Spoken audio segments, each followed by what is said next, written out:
पशुपालक जागरण मंच YouTube channel के सभी दर्शकों को अंजलि आर्या की तरफ से नमस्ते। आज की इस वीडियो में हमारे साथ है अमित फौजी भाई और भाई से जानेंगे इनके गांव के बारे में और कितने भाई के पास पशु हैं। नमस्ते भैया। नमस्ते जी। जितने भी आपके दर्शक हैं पशुपालक जागरण मंच के, उन सभी को भी मेरी हार्दिक नमस्ते। और जो बहन को सपोर्ट कर रहे हैं उनको भी, और भाई वीडियो अच्छा लगता है तो बहन को शेयर किया करो। आप सभी का भी आज के वीडियो में स्वागत है। और बहन आपका भी हमारी जो जन्मभूमि सुंडाना गांव है, जिला रोहतक, ये पावन धरा पर आपका हार्दिक स्वागत है। बड़ी पुण्य भूमि है ये, स्वामी इंद्रवेश की जन्मस्थली है। द्रोणाचार्य कैप्टन चांद्रूप जी, बाबा गिरनारी, चौधरी वेद प्रकाश आर्य जी, उनकी पावन भूमि है। इस पर पधारने पर आपका हार्दिक स्वागत करता हूं मैं। और हमारे जो डेयरी फार्म पर आप आए, इसके लिए अलग से तहे दिल से स्वागत करता हूं।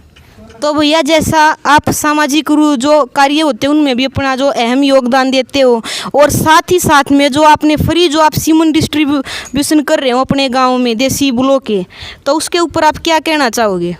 उसका एक्चुअली जी प्रोजेक्ट ये था कि जो बैक ब्रीडिंग करना चाहते हैं, जैसे हमारी नस्लें ख़त्म हो गई, HF जर्सी आई, तो वापस एक ही रास्ता है, वो भी जीव हैं, अपने मन से तो आई नहीं है, उनसे गणना करने का कोई फ़ायदा नहीं है। बहुत सारे गोपालक हैं, उनको भी मैं आपके चैनल के माध्यम से संदेश देना चाहूँगा। गाली देते रहते हैं, वो HF जर्सी को कोसते रहते हैं, जबकि हमारी जो सनातन संस्कृति है वो किसी भी जीव से गणना करना नहीं सिखाती। देसी गाय का अपना विशेष महत्व जरूर है, मगर इसका ये मतलब नहीं है किसी दूसरे जीव को भी किसी क्षेत्र की गाय है वो अपने मन से नहीं आई, वो लाई गई है, उसको भी जीने का अधिकार है। रास्ता यही है कि हम बैक ब्रीडिंग के माध्यम से, जैसे हमारी नस्लें ख़त्म हो गई या ख़राब हो गई, बैक ब्रीडिंग करके वापस देसी नस्लों पर आएँ। तो प्रोजेक्ट तो एक्चुअली ये था हो कि जो HF या जर्सी गाय रखता है, क्रॉस ब्रीड रखता है, उस पर अगर देसी का सीमन यूज करता है तो मैं फ्री ऑफ कॉस्ट गाँव में दूंगा। साथ साथ ये भी था कि किसी के पास अच्छी देसी गाय है और उसको उस नस्ल के हिसाब से अच्छा सीमन उपलब्ध नहीं हो पा रहा, तो उसको भी निःशुल्क दूंगा। मगर बाद में थोड़ी समस्या इसमें ये आई कि फरीके की इज्जत नहीं समझता कोई भी। अगर आप अच्छा दो और उसको कॉस्टली थोड़े बड़ा चढ़ा कर बताओ ना, तो बच्चे को भी उसी नज़र से देखते हैं, पालन पोषण करते हैं। बैक ब्रीडिंग वालों के लिए अभी भी मेरा ऑप्शन खुला है, मगर जो देसी गायें रखते हैं, शौकिया तौर पर रखते हैं, है उनके लिए आज भी निःशुल्क। पर मैं ये मानता हूँ कि मेरे को ये लगता है अगर आप निःशुल्क दोगे ना तो बच्चे की आगे कदर और केयर कम होगी। फिर भी अगर कोई साथी मेरे गांव का आपका वीडियो देख रहा हो तो उसके लिए आज भी ये ऑफ़र है। मैं किसी से कभी ये नहीं है कि मेरे को पैसे दे दो देसी गाय के सीमन उपलब्ध कराने के। हाँ, अगला पूछता तो ज़रूर उसका जो सर्विस चार्ज या माइनर सा कॉस्ट होता है वो बता देता हूँ। तो भैया, ऐसा है कि जो एक साधारण पशुपालक होता है, गोपालक होता है, वो मेनली देखा जाता है तो 1-2 पशु रखता है, तो वो अगर ब्रीडिंग करना चाहे तो कैसे करे? एक्चुअली सही मायने में ब्रीडर बेबे वही पशुपालक हैं जो 1-2 पशु रखते हैं। डेयरी फार्मर कभी ब्रीडर नहीं हो सकता, और जिनको कथाकथित ब्रीडर हम समझ रहे हैं वो हैं व्यापारी। देखने की कोई बड़ी चीज़ नहीं है, बोलते हैं कि मुर्रा की ब्रीडिंग या गाय की ब्रीडिंग बहुत बड़ी चीज़ है। ब्रीडिंग नाम का हुआ ब्रीडर के बोर्ड लगा के लोगों को लूटने का या आंख बंद करने का, अपने आप को तुर्लम खा दिखाने का एक तरीका है, और कुछ नहीं है। केवल आपको इतना सा देखना, आपकी भैंस ब्रीड करैक्टर में सही है, वो मिल्क में उसकी मिल्क प्रोडक्शन हो कम है, दुग्ध उत्पादन क्षमता कम है, तो आपको केवल इतना सा ध्यान रखना है। सोशल मीडिया थोड़ा सा व्हाट्सएप और इन फालतू के अटरम सटरम से हट के उन बोलों पर नज़र रखना है कि जिसके फील्ड में रिजल्ट दिख रहे हैं कि भाई यहाँ इस मेले में इस भैंस ने इतना दूध तुलवाया, तो उसकी पेडिग्री देखो कि इसकी माँ कितने दूध की थी या फादर साइड से कौन से बुल की है। उस बुल का सीमन उपलब्ध कराओ और अपनी भैंस को लगवा दो, आगे बच्चे आएंगे अपने आप सुधरते चली जाएंगे। डेयरी फार्मर इसलिए ब्रीडर नहीं बन सकता क्योंकि डेयरी में बच्चे कभी तैयार होते नहीं। मैं आप लोग भी ये सोचते हो कि अमित बहुत जागरूक है, कोशिश भी करता हूँ, लाखों रुपए सीमन कर सिलेंडरों के भी लगा रखे हैं, तो भी डेयरी में बच्चा तैयार कर पाना बहुत मुश्किल काम है, क्योंकि इतनी डिमांड रहती है दूध की और फोर्स इतना रहता है जो रेगुलर हमारे उपभोक्ता होते हैं उनका, कि आप उनका दूध कम कर ही नहीं सकते। तो जो एक के घर में भैंस रखने वाले अपने दूध पीने के हिसाब से वो अपने घर बच्चे तैयार करें अच्छे अच्छे। आज समझ गए जागरूक हो गए तो भाई सर्वाइव कर जाएंगे, नहीं तो आने वाले समय में गायें भैंस बचेंगी नहीं, इनको सब ये कसाई खा जाने हैं। क्योंकि इतना मुश्किल हो रखा है पशुपालन, ना दूध की सही कीमत है, चारा इतना महंगा हो गया, जो 4 साल पहले खड़का रेट था वो आज तूड़ा हो रखा है। हारी बीमारी, पशुओं में बीमारियाँ ज़्यादा आने लगी। खेतों में हरे चारे में खाद स्प्रे इतनी होती है कि रिपीटर की समस्या, टाइम पे हिट में ना आना, इस तरह की समस्याएं बहुत आती हैं। तो जैसा आपने बताया कि एक एक आदमी कैसे करे, तो ये कोई बड़ी महाभारत नहीं है। इतना ही तो है, हम केवल जो हमारा AI वर्कर आता है उससे पूछ लेंगे भाई तूने कौन सा सीमन लगाया है, या उसको ये बोल देंगे हमारे को ये लगवाना 15 दिन पहले। महंगा कभी नहीं दुखता, खोटा दुखता है। आप 100 रुपये की बजाय 200, 400, 500, 1000 खर्च कर दो। मैं हमेशा अपनी वीडियो में भी हमेशा ये बोलता हूँ और भी हमेशा ये बोलता हूँ कि आज एक कटड़ी को तैयार करना कम से कम 1 से 1.5 लाख के बीच में खर्चा है। जब 3 साल के बाद वो बच्चा देगी, खार की ब्याह होगी, अगर वो 7-8 किलो दूध देगी तो आपके लिए यूँ मान लो कहाँ घुसोगे आप, कहाँ बढ़ोगे, डूब के मर जाने वाली बात है कि आपने थोड़ा ध्यान नहीं दिया और फिर यूँ मान लो कि अपनी मेहनत की कमाई आपने लुटा दी। अगर आप पहले थोड़े से ख्यास कर लो, जागरूक हो जाओ। और मैं हमेशा ये बोलता हूँ भाई मैं किसी का विरोधी नहीं हूँ, व्यक्ति विशेष का तो बिल्कुल भी नहीं। प्राइवेट बुलों के सीमन यूज करने से बचें। ये केवल बीफ के, मीट के और ड्रग्स वगैरह दे दे के दवाइयाँ सप्लीमेंट खिला खिला के तैयार किए हुए हैं दिखावटी।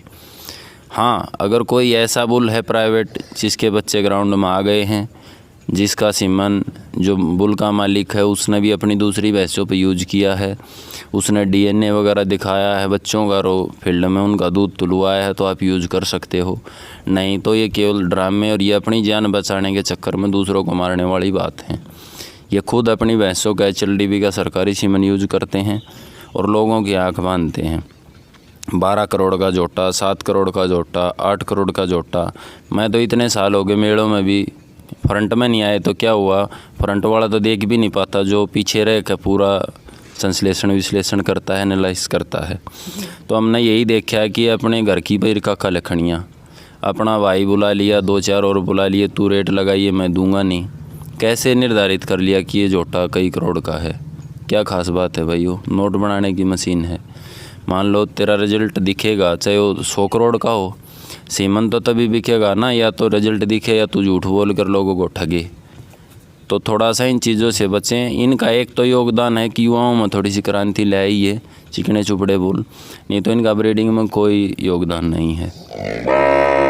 भैया जैसे कोई पशुपालक या गोपालक भैया वही बात आ जाती है कि मतलब कटड़ा तैयार करना चाहता है प्राइवेट, तो कम से कम उसकी जो मदर है उसका दूध कितना होना चाहिए आपके हिसाब से? मैं तो वैसे ही बताऊं, आज के दिन जो आम पशुपालक कटड़ा तैयार करने की सोचता है, नंबर 1 तो उसी को मूर्ख मानता हूं। क्योंकि आप जो ये करोड़ों वाले बोल रहे हैं नहीं से 300 रुपये में सीमन ले आओ। फिर सबसे मुश्किल काम है, मैं 2-4 ऐसे साधारण पशुपालकों को जानता हूं जिनके बेचारों की 2-2 किले ज़मीन बिकवा दी कटड़ा ने। आप एक पूरे ब्यांत का हिसाब लगाओ, अगर 10 किलो, 12 किलो, 14 किलो वाली भैंस का आप कटड़ा तैयार करते हो तो आगे कोई पूछेगा नहीं।